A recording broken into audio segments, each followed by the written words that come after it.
Okey, baik. Hari ni kita belajar sirah. Kamu tengok muka surat 53.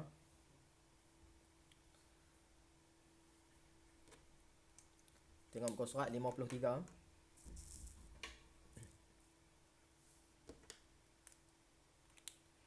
Okey, tengok yang bahagian tengah tu. Yang soalan 3 tu. Bahagian atas tu kita dah buat dah itu. Okey, kita tumpu yang bahagian petikan pula.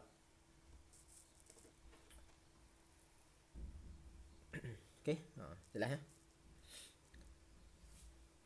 Okey, tengok soalan 3. Jawab soalan berikut berpandukan petikan. Okey, dia bagi petikan lah. Petikan ni satu teks lah. Ada selalunya satu perenggan lah petikan ni. Ataupun ada dua perenggan ke tiga ke.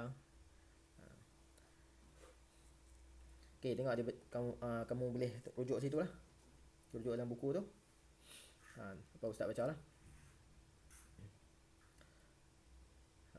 Isra' ialah, okay, Isra' ialah perjalanan malam Rasulullah SAW dari Masjidil Haram ke Masjidil Aqsa di Palestin.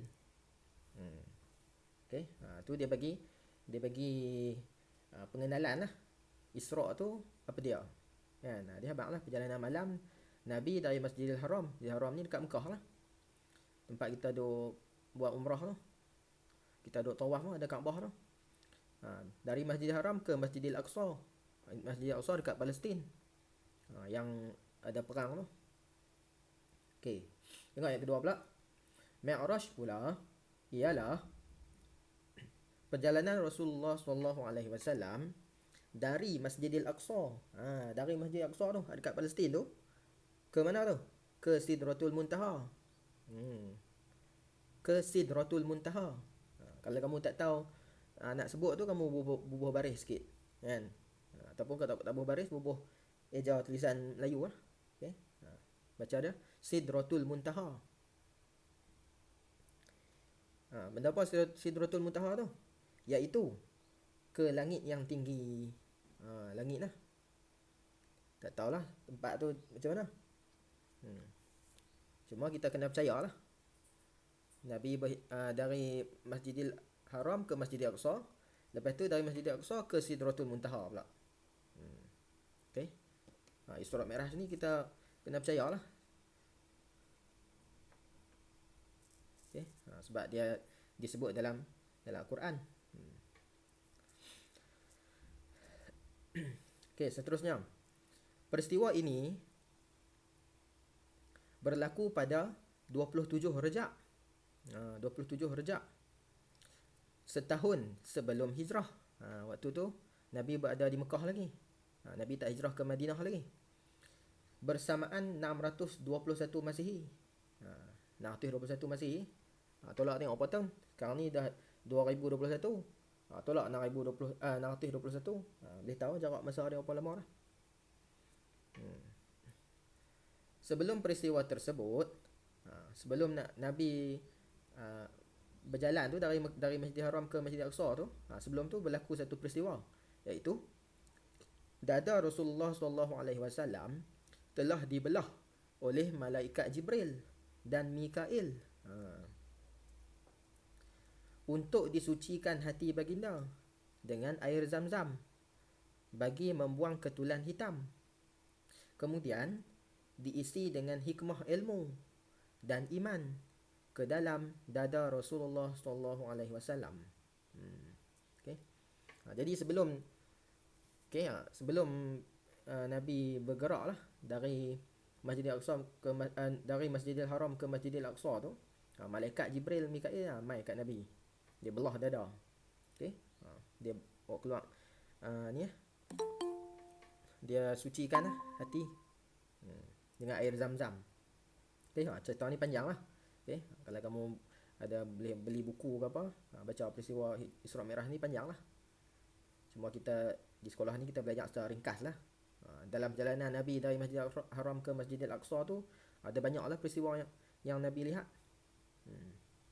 Okey. Baik, baru masuk tengok muka surat 53.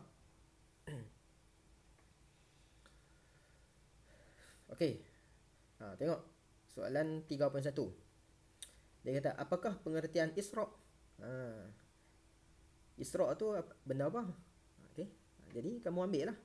Ambil ayat yang pertama tu, baris atas sekali dalam petikan tu, ambil dari awal sampai habis. Ambil itu balik.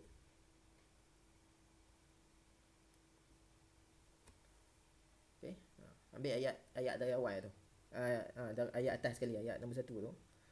Isra' ialah perjalanan malam Rasulullah SAW dari Masjidil Haram ke Masjidil Aqsa di Palestin. Ambil tu.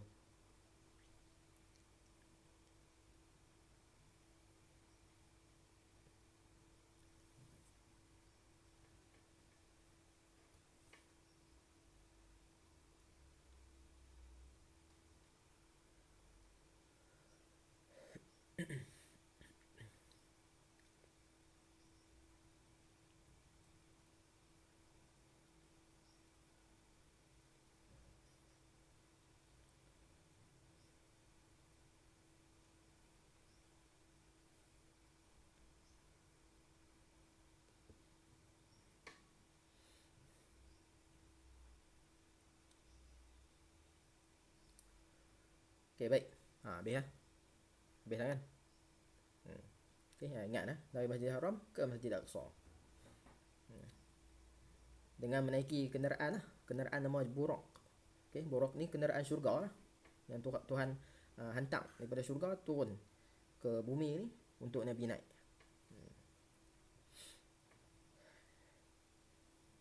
Okey, tengok soalan 3.2. Okey, kalau kamu tak dapat mana-mana, kamu boleh beritahu. Okey, tengok soalan seterusnya. Ke manakah Rasulullah SAW di-mi'rajkan? Okey, Nabi di-mi'rajkan tu ke mana? Okey. Jadi jawapannya tengok ayat yang kedua tu lah. Ayat yang kedua tu, Mi'raj pula ialah perjalanan Rasulullah dari Masjidil Aqsa ke Sidratul Muntaha. Ambil Sidratul Muntaha tu. Okey. Ambil jawapannya itulah Sidratul Muntaha lah.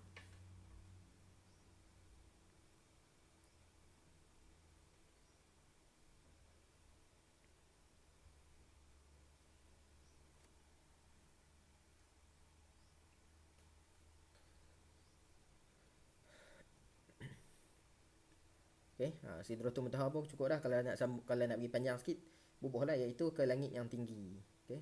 Tapi kalau tak bubuh pun tak apalah. Yang penting Sidratul Muntaha tu kena ada lah.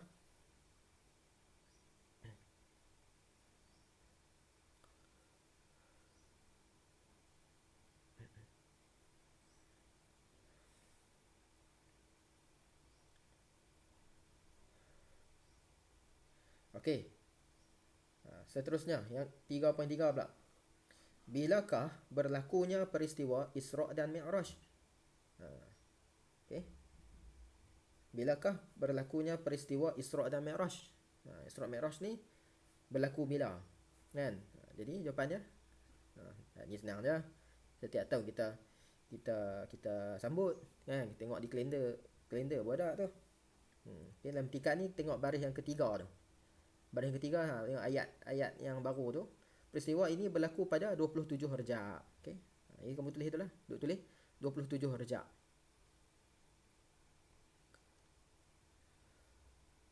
Kalau nak bagi panjang sikit, sambung 27 Rejab setahun sebelum hijrah bersamaan 621 Masihi. Tapi yang pentingnya 27 Rejab lah. Belakang tu kalau nak tulis boleh lah.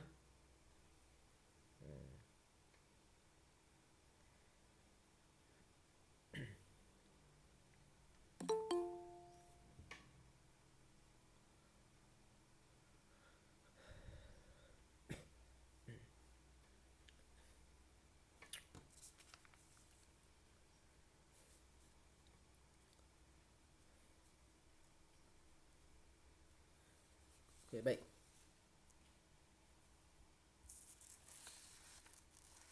Okey, tengok muka surat 54.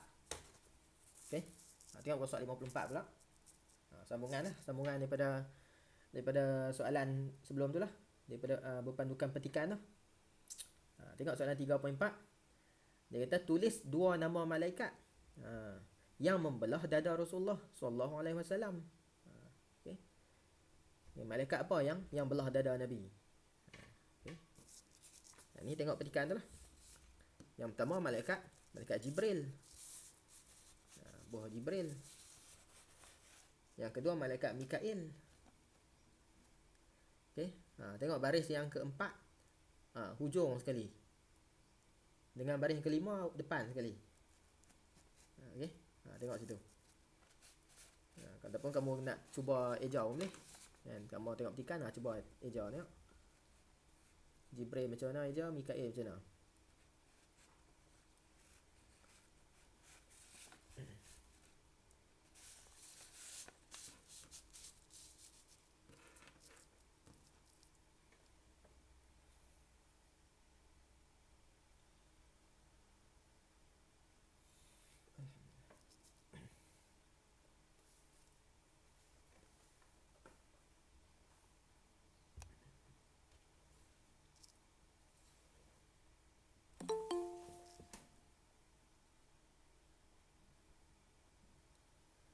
Okey, tengok muka soal 54 eh.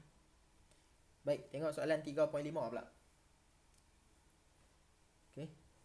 Jadi Nabi dalam peristiwa Isra' Mi'raj ni Nabi ditemani oleh dua orang malaikat lah. Jibril seorang, Mikail seorang. Okey. Kisah dia panjang lagi lah. Kalau kamu nak seronok, kamu pergi di kedai buku ke, cari buku berkenaan kan, Isra' Mi'raj kan, boleh baca lah. Situ cerita dia panjang, macam-macam peristiwa lagi kan. Cuma penting-penting hak ni lah. Dari Masjidil Haram, Masjidil Aqsa, Sidratul Muntaha, itu hak penting lah. Dalam perjalanan tu banyak lagi lah peristiwa dia. Okey, tengok soalan 3.5 pula. Okey, soalan dia jelaskan dua pengajaran yang dapat diperolehi daripada peristiwa Isra' dan Mi'raj. Okey, daripada peristiwa Isra' Mi'raj ni apa pengajaran yang kita dapat? Okey. Okey, baru masuk tengok muka surat 54 sirah ni kalau kita belajar sirah. Sebab ustaz nak perhabis apa ni soalan ni. Okey, peristiwa Isra' Mi'raj kan. Kan peristiwa tu Nabi diangkat lah ke langit. Okey. Jadi jawapan ni tak ada dalam petikan. Yang ni kamu kena fikir lah. Okey, jawapan yang sesuai dikira betul lah. Okey, baik. Salah satunya membuktikan kebesaran Allah. Tulis membuktikan. Kamu cuba eja lah. Mim ba waw qaf ta ya kaf nun. Membuktikan kebesaran kaf ba sin ro nun. Kebesaran Allah. Okey, Allah alif lam lam ha lah. Kan? Tuhan boleh angkat makhluk dia ke langit. Mana ada orang biasa ni, kita tak bisa sampai. Kat dunia ni pun tak habis jalan ni. Ni Nabi dah naik ke langit. Nabi melihat Allah lah. Kita mana pernah nampak. Nabi seorang mana pernah lihat. Kita nak lihat Tuhan, apabila kita masuk syurga, kita boleh melihat lah Allah Ta'ala. Kita tak tahulah macam mana cara dia, tapi kita kena percaya macam tu lah. Nabi dia di dunia pun dia dah melihat Allah dah. Okay. Jadi hak tu membuktikan membuktikan ketinggian darjat Nabi. Okay. Itu boleh buat jawapan kedua. Membuktikan ketinggian darjat Nabi. Okay. Boleh tak buah yang kedua tu? Okay.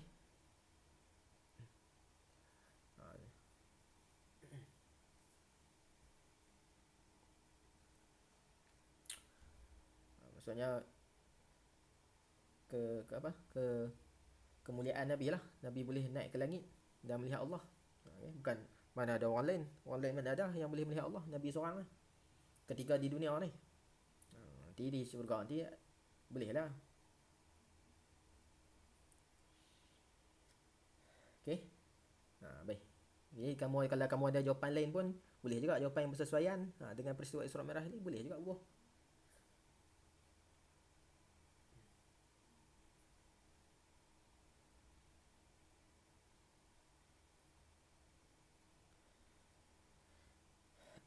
Okey, baik. Jadi Ustaz bagi dua jawapan tu lah.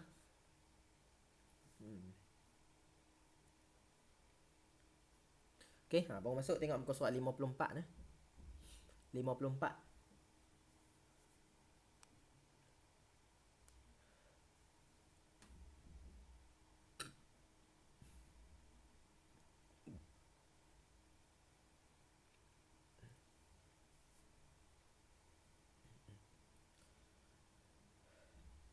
Okey, seterusnya tengok soalan yang keempat pula.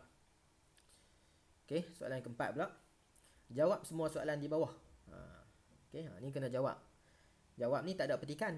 Ni kamu kena ingat sendiri lah dia punya faktor dia. Okey, macam soalan tadi dia ada petikan, kita boleh rujuk di petikan tu. Ni kamu tak ada jawapan, kamu kena ingat sendiri jawapan tu. Okey. Okey, tengok soalan 4.1. Dia kata tulis dua kebaikan. Okey. Tulis dua kebaikan sistem muamalah Islam. Okey, tulis dua kebaikan sistem muamalah Islam. Okey, kalau baca jadi muamalah lah bahasa Arab tu. Tapi bahasa Melayu kita pakai kata muamalat lah. Okey, muamalat. Okey, ada nama bank muamalat. Okey. Muamalat ni maksudnya perhubungan antara manusia dengan manusia. Okey, tu orang panggil muamalat. Kalau yang kita belajar selalu ibadat tu hubungan manusia dengan Tuhan. Macam semayang, puasa, tu hubungan manusia dengan Tuhan. Orang panggil ibadah. Kita belajar ibadah kan, belajar semayang macam mana, puasa macam mana, berwuduk macam mana, tayamum macam mana, mandi wajib macam mana. Tu hubungan manusia dengan Allah. Okey, ada bahagian lagi namanya muamalat. Muamalat ni hubungan manusia dengan manusia lah. Selalunya muamalat ni yang kita duk tahu. Okey, tengok muka surat 54 ni. Yang kita duk tahu muamalat ni selalu jual beli kan. Kita pergi beli barang. Okey, orang kedai pun jual. Dia buka kedai, dia jual barang. Tu muamalat tu. Lain pada tu kita nak pinjam ke kan, nak pinjam benda harta benda orang lah. Nak pinjam apa? Pensel ke. Okey. Nak pinjam motor ke, nak pinjam basikal ke. Tu muamalat lah tu. Ada orang tu ada tata cara dia lah. Okey, tu kamu kena belajar lagi lah. Okey, cuma di sekolah ni kita belajar jual beli saja. Lain pada tu kita tak belajar. Lagi macam kita nak sewa kan. Ataupun kita nak berhutang kan, kita tak ada duit nak hutang orang kan, RM1 ke RM2 ke, tu muamalat lah. Okey, tu kamu kena belajar lagi lah. Nanti kamu besar-besar lagi belajar lagi lah. Okey, tengok muka soal 54 ni. Okey, jadi soalan dia tanya tulis dua kebaikan sistem muamalah Islam. Bila kita mengamalkan jual beli cara Islam, apa kebaikan kita dapat? Bukan kebaikan kita dapat, apakah kebaikan daripada sistem tu kan. Jadi sistem muamalah Islam ni yang pertama, dia tiada penipuan. Okey, jadi nombor 1 tu tulis tiada penipuan.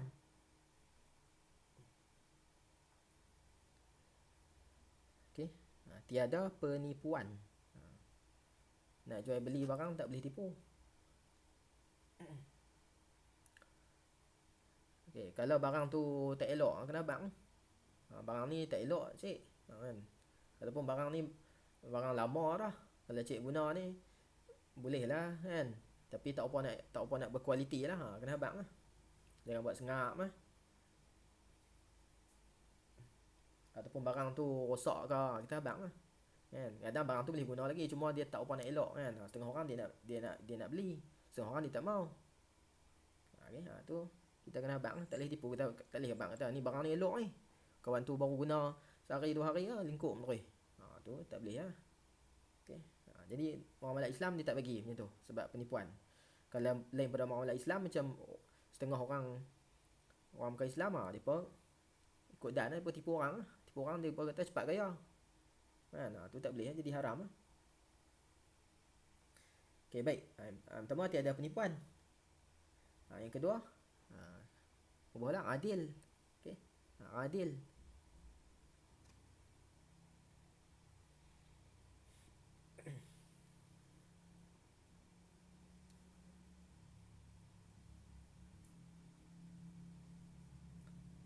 Okay, jadi kalau kamu ada jawapan lain pun boleh jugalah. Tak semestinya jawapan dua tu je. Tiada unsur penindasan. Okay, boleh juga. Kan, bila kita contoh kita hutang dengan orang RM2 kan. Kita kena bayar balik RM2 je lah. Tu tak ada penindasan lah. Tu muamalat Islam lah. Kalau muamalat bukan Islam, dia ada unsur riba. Dia hutang RM2 kan, betul kena bayar RM3 ke, bayar RM4 ke, tu riba. Tu tak boleh lah. Kan, contoh orang hutang kita kan, dia tak ada duit nak pinjam RM10, dia kata boleh kan, kita kata dia boleh nak pinjam RM10, nanti bayar balik, bayar RM5, bayar RM15 ataupun bayar RM20, tu jadi riba. Riba tu haram lah. Kebanyakan yang buat riba ni orang bukan Islam lah. Okay? Macam Alung tu dia buat riba tu kan, dia pinjam duit, bagi pinjam duit ke orang, bagi hutang ke orang lah. Lepas tu bila nak bayar, dia suruh bayar lebih. Dia tak boleh jadi penindasan lah. Orang berhutang tu sebab dia tak ada duit, tiba-tiba kita nak ambil kesempatan, tu tak boleh lah. Islam tak bagilah macam tu.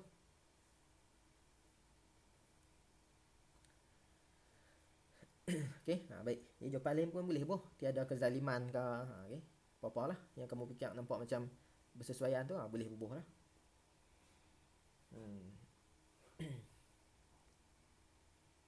Okay, baik. Okay, kalau ada nak tanya apa-apa ke, boleh lah. Tanya direct lah. Okay, boleh lah. Kamu cuba eja sendiri tengok. Okay, cuba eja tengok. Okay, tengok soalan 4.2 pula. Dia kata lengkapkan rajah di bawah. Bawah ni dia bagi satu rajah lah, ataupun orang panggil apa? Terminal lah. Rajah lah. Okay, rajah.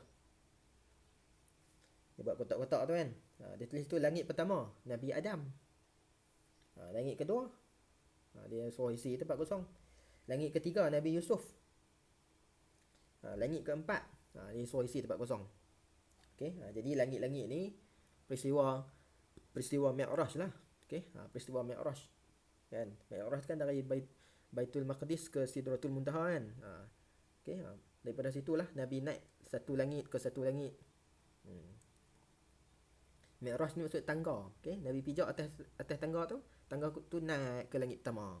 Okay, sampai langit pertama Nabi naik pula tangga lain pula, naik pula langit kedua. Macam tu lah. Tu maksud Mi'raj. Okay, jadi dia kata kat sini langit pertama Nabi Adam, langit kedua Nabi apa? Okay, ini kamu kena ingat lah ni, kena hafal lah sebab sikit. Okay. Okay, jadi langit kedua tu Nabi Isa. Okay, Nabi Isa. Lepas itu Nabi Isa.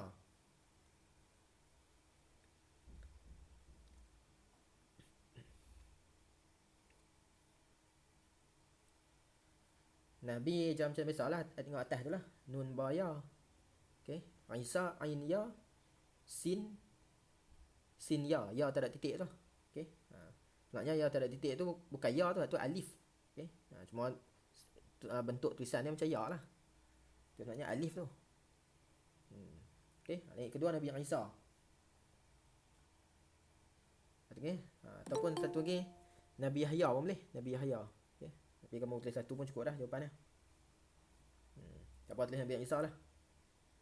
Okay, lagi kalau dua lagi kamu nak kena hafal dua pula.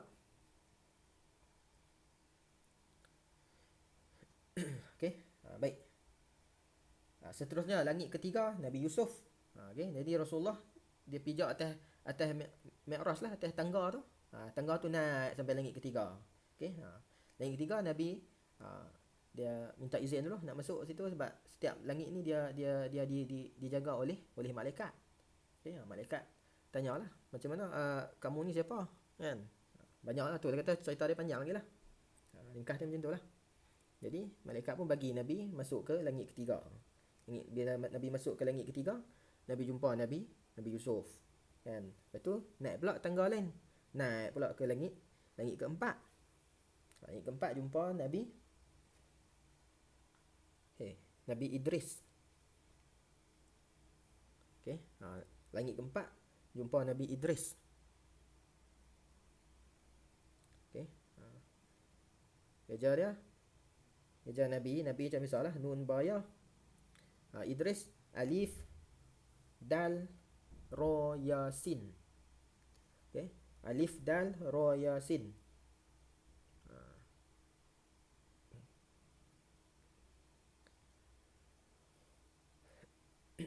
Okey. Langit keempat jumpa Nabi Idris. Lepas tu naik pula langit kelima, jumpa pula Nabi lain. Naik langit keenam jumpa Nabi lain. Naik ke langit tujuh jumpa pula Nabi lain. Okey, dia semua ada tujuh lah. Semua ada tujuh langit. Lepas pada tujuh langit tu barulah Nabi meneruskan lagi perjalanan ke Sidratul Muntaha. Okey, tu Nabi seorang je. Malaikat Jibril pun tak ikut. Sebab Malaikat Jibril tak boleh pergi. Okey, kalau Malaikat Jibril pergi dia pun terbakar. Okey, jadi Nabi seorang je pergi. Dalam peristiwa itulah Nabi mendapat perintah solat lah sebanyak 50 waktu tu. Kan, lepas tu dikurangkan tinggal 5 waktu. Okey, sampai pada kita hari ni lah kita semayang apa semua tu. Daripada peristiwa Mi'raj lah. Baik. Okey, jadi kamu ingat tu langit-langit tu. Ingat nabi-nabi yang dijumpa tu lah.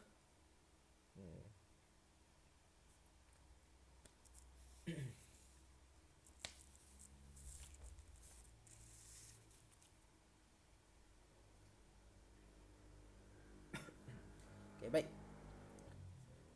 Tengok muka surat 55 pula. Okey, tengok muka surat 55. Tengok soalan 4.3. Okey, soalan 4.3. Kita nyatakan dua hikmah jihad. Okey. Nyatakan dua hikmah jihad. Okey. Jihad ni kita dah biasa buat dah soalan hari tu, muka surat 53 tu. Okey. Itu dah buat dah soalan tu. Kan? Jihad tu maksudnya perjuangan lah. Okey. Perjuangan. Okey, jihad ni dia ada dua. Yang pertama jihad asghar, yang kedua nama jihad akbar. Okey, tu kita dah buat dah muka surat 53 itu, kamu boleh tengok balik bahagian atas tu. Kan? Jihad asghar, jihad akbar. Okey, jadi soalan ni dia tanya hikmah jihad. Okey, hikmah maksudnya kebaikan lah. Bila kita berjihad, apa kebaikan kita dapat? Okey. Ni senanglah. Bolehlah mendapat keredaan Allah. Kan? Bolehlah tulis mendapat keredaan Allah.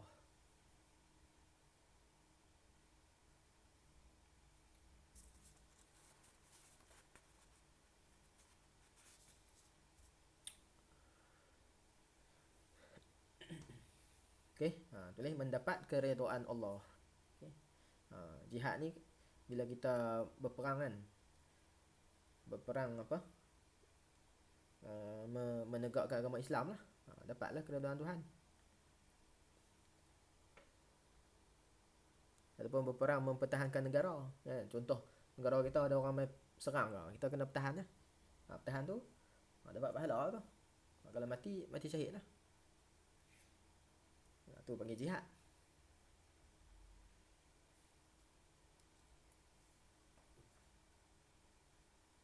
Okay. Jadi yang kedua, hikmah jihad. Bila kita berjihad, contoh kalau kita mati syahid lah. Jadi yang kedua tulis mendapat mendapat ganjaran. Mendapat ganjaran syahid. syahid. Okey, syahid shin ha ya dal. Okey. Mendapat ganjaran syahid lah. Ganjaran syahid ni kira pahala besar lah. Okey, pahala besar lah ganjaran syahid ni. Okey, macam kita menuntut ilmu pun, ni orang tu berjihad juga. Okey.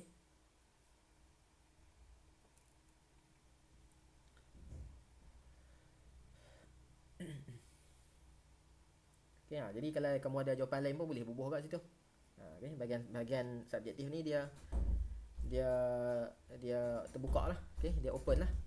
Bukan semestinya jawapan hak ustaz bagi saja. Okey, kalau ada jawapan lain pun boleh juga, tapi yang bersesuaian dengan dia lah.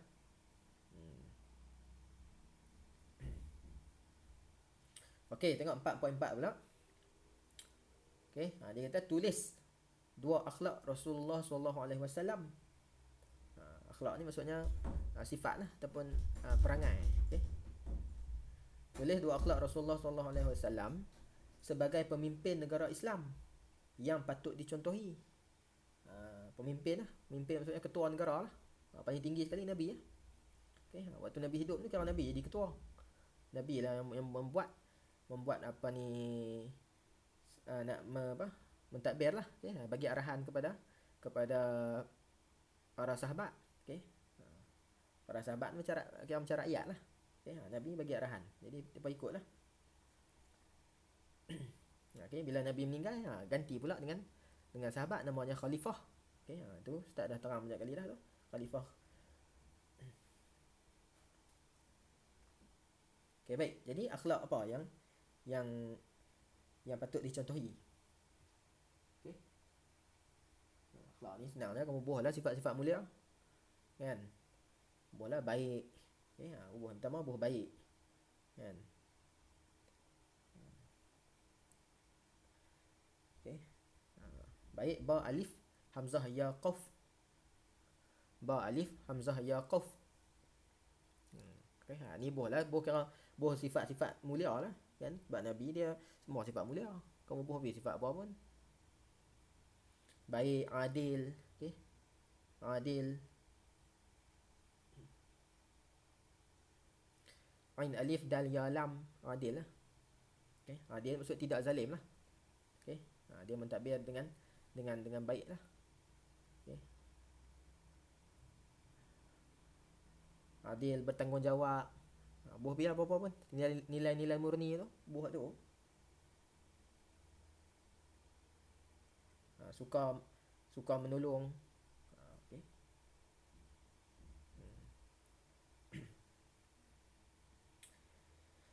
Okey, baik. Seterusnya tengok 4.5 pula. Okey, tengok 4.5 pula. Tengok dalam kotak tu dia tulis perang Uhud. Okey. Perang Uhud. Uhud tu kalau kamu tak tahu nak baca macam mana, kena bubuh baris. Uhud. Alif tu bubuh dhammah. Ha pun dhammah juga. Okey. Kalau tak bubuh baris lagi takut baca perang Ahad pula. Okey. Sebab eja sama. Tapi sebut lain lah. Okey. Okey, perang Uhud. Jadi perang Uhud ni salah satulah daripada perang yang disertai oleh Nabi Muhammad SAW. Okey, perang ni berlaku pada zaman Nabi ni banyak. Okey. Ada perang yang Nabi sertai, ada perang yang Nabi tak sertai. Perang yang Nabi sertai, Nabi lah jadi ketua. Okey, Nabi yang jadi ketua, Nabi yang buat arahan semua. Kalau perang yang tak disertai oleh Nabi, Nabi akan lantiklah sahabat-sahabat Nabi. Kan? Nabi lantiklah siapa-siapa yang berkelayakan untuk memimpinlah tentera Islam pergi perang. Okey, jadi salah satunya perang Uhud lah. Okey, kita belajar dalam silibus ni ada 3 aja. Yang pertama perang Badar. Okey, perang Badar. Yang kedua perang Uhud. Yang ketiga perang Khandaq.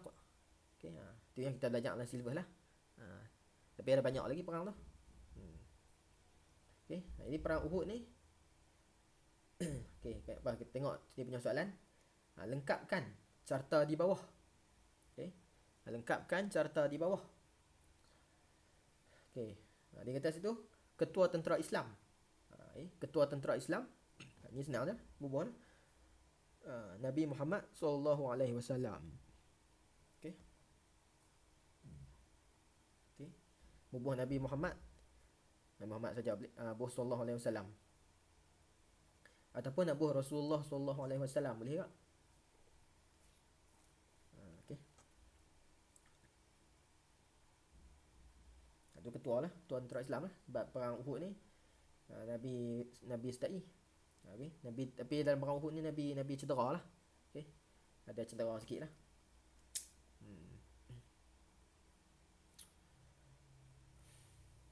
Okey. Tengok yang kedua pula, dia kata bilangan tentera Islam. Okey. Bilangan tentera Islam. Jumlah tentera Islam dalam perang Uhud ni berapa orang? Okey, yang ni jawapannya 700. Okey, tulis 700. Tulis bahasa Melayu tak apa. Tulis macam mana 700 angka biasa tu lah. Okey, Jawi pun pakai angka Melayu tu jugalah. Bukan guna angka Arab. Okey, sebab Jawi ni bahasa Melayu. Okey, tulis 700. 700 orang boleh tak? Kalau tak mau orang pun 700 saja boleh lah.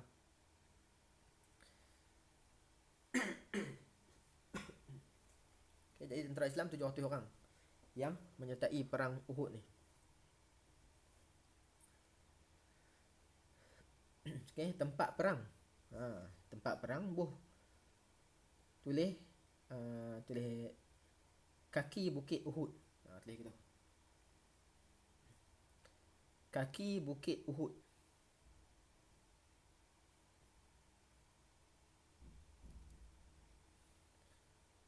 Kaki bukit tu maksudnya bawah lah, di bahagian bawah bukit tu lah. Okay, kalau kamu bubuh Bukit Uhud saja pun boleh dah.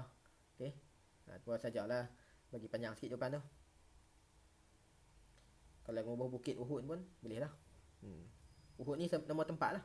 Okay, nama tempat lah. Dekat dengan Madinah tu ada satu tempat nama Uhud. Ada bukit besar itu. Jadi peperangan berlaku di bawah tu lah.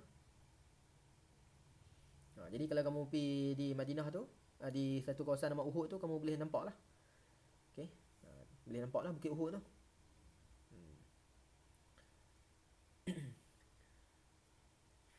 Lepas tu yang terakhir dia kata bilangan tentera syahid. Bilangan tentera syahid.